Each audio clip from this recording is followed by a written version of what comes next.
Bakla!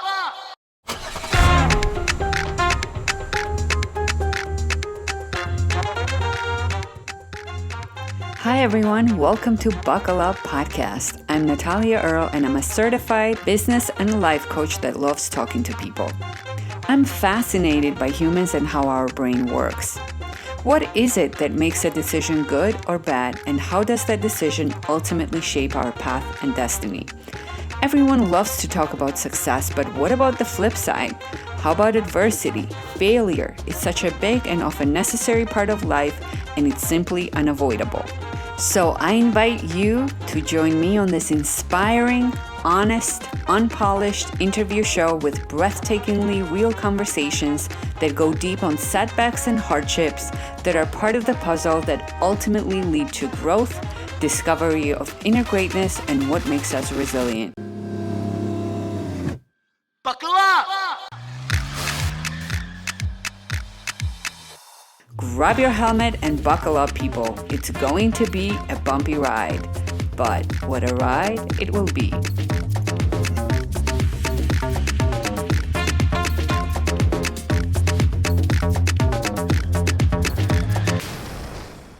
Today we're back with part 2 with Viviane Favery Costa, who was born and raised in São Paulo, Brazil.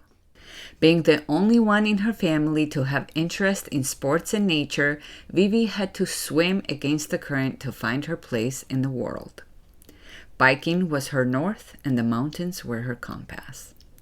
Mountain biking allowed her to grow out of what her family had planned for her and become more than just a strong athlete. A woman with ethics, generosity, and ability to touch others.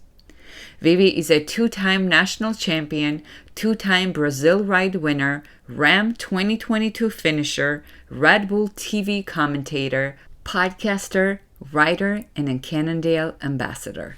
In October 2021, Viviane officially moved to Quebec, Canada to establish with her husband and former mountain bike Olympian, Raphaël Gagné.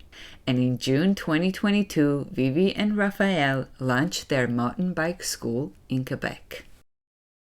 Yeah, and that is even at home. It's not everybody around you that understands that searching for inner connection or being just more aware Right. is important, and they need to do an effort towards that.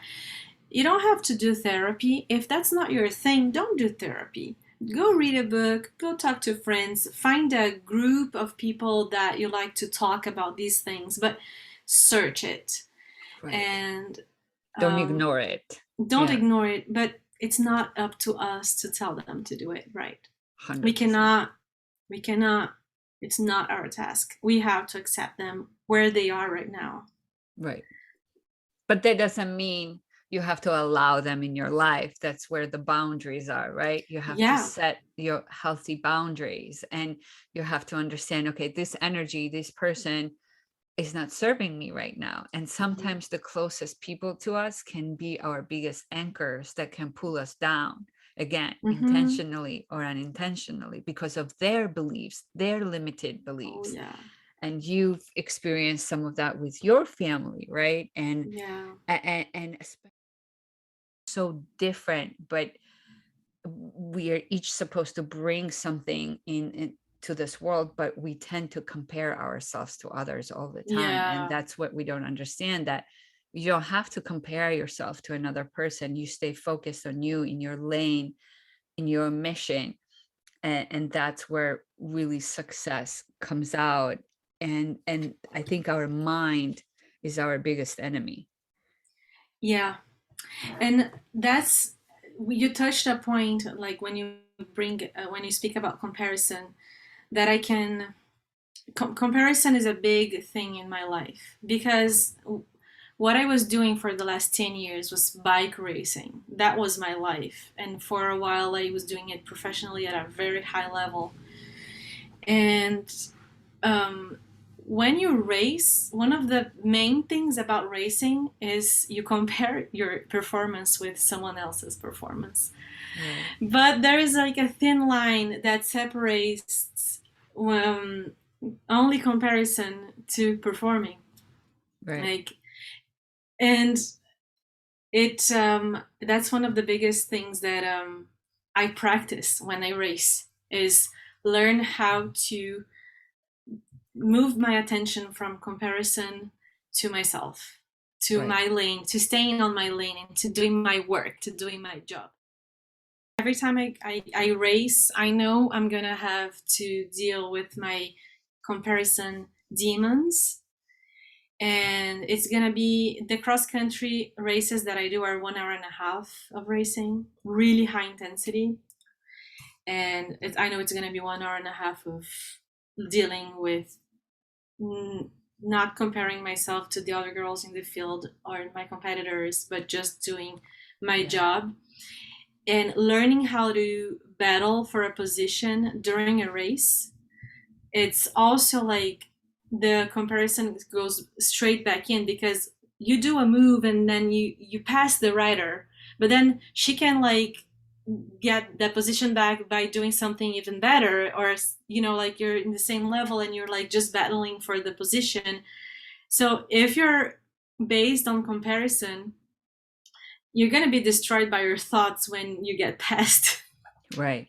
But by your own mind, right? Your own mind is going to beat you. And so you just have to be able to to shut it down. To shut it down. Yeah. And I for me, this is a huge struggle, right? It's such a big struggle that I'm here talking about it.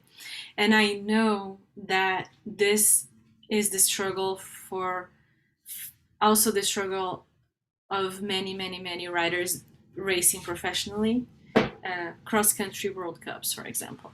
But most of them don't have the ability to talk about it, or they don't have the tools to deal with it, or they just like outrace their mind because they're so strong, and they can sort of like, even having all those bad thoughts, they can still be strong enough to race. But sharing this because that's the reason why I started my podcast. I have a podcast called MTB Pass, and where I share everything that I learned and lived through high performance racing with the Brazilian Portuguese speaking audience. And I try to bring out the human side of it, and I try to bring a lot about these emotions, and try to help people reflect about it and digest these things and search their own self-awareness. Yes. So the sport can be used as a positive tool. Otherwise, competitive sports is just gonna be like, it can really bring the worst out of people. It brings dopers, it brings people to try to take the shortcuts. And I don't want to be super judgmental. I think people can do a mistake and then learn from it and pay their duties and then go back at it. I know people that have, doped and then took their time out, and then now they are like, clean and okay, I learned something about it. I did a mistake. Right. But I don't think that's nice. It's not nice for you to show up to a game and you don't play by the rules, and What gives you hope right now?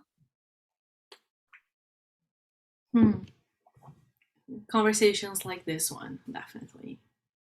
Yeah. It also gives me hope when I have constructive feedback on my social media, that people are not out there just to judge my body or what I say, that they actually listen to what I share, and that when I know that I really touched them, and that they can let me put it like this. Social media, you have a lot of likes, you had a lot of like thumbs up, hearts, emojis, and like, oh, you're awesome, oh, you look beautiful. That doesn't really matter, right? that's just telling me that people are seeing me. That doesn't tell me if I'm doing any good or any bad. What really matters is when someone sends you a message and they say why you matter for them. So I post something and they say something like, I that thing you just said made me realize this, or made me you teach me a lot when you comment the World Cups. That's the feedback that I've been getting, because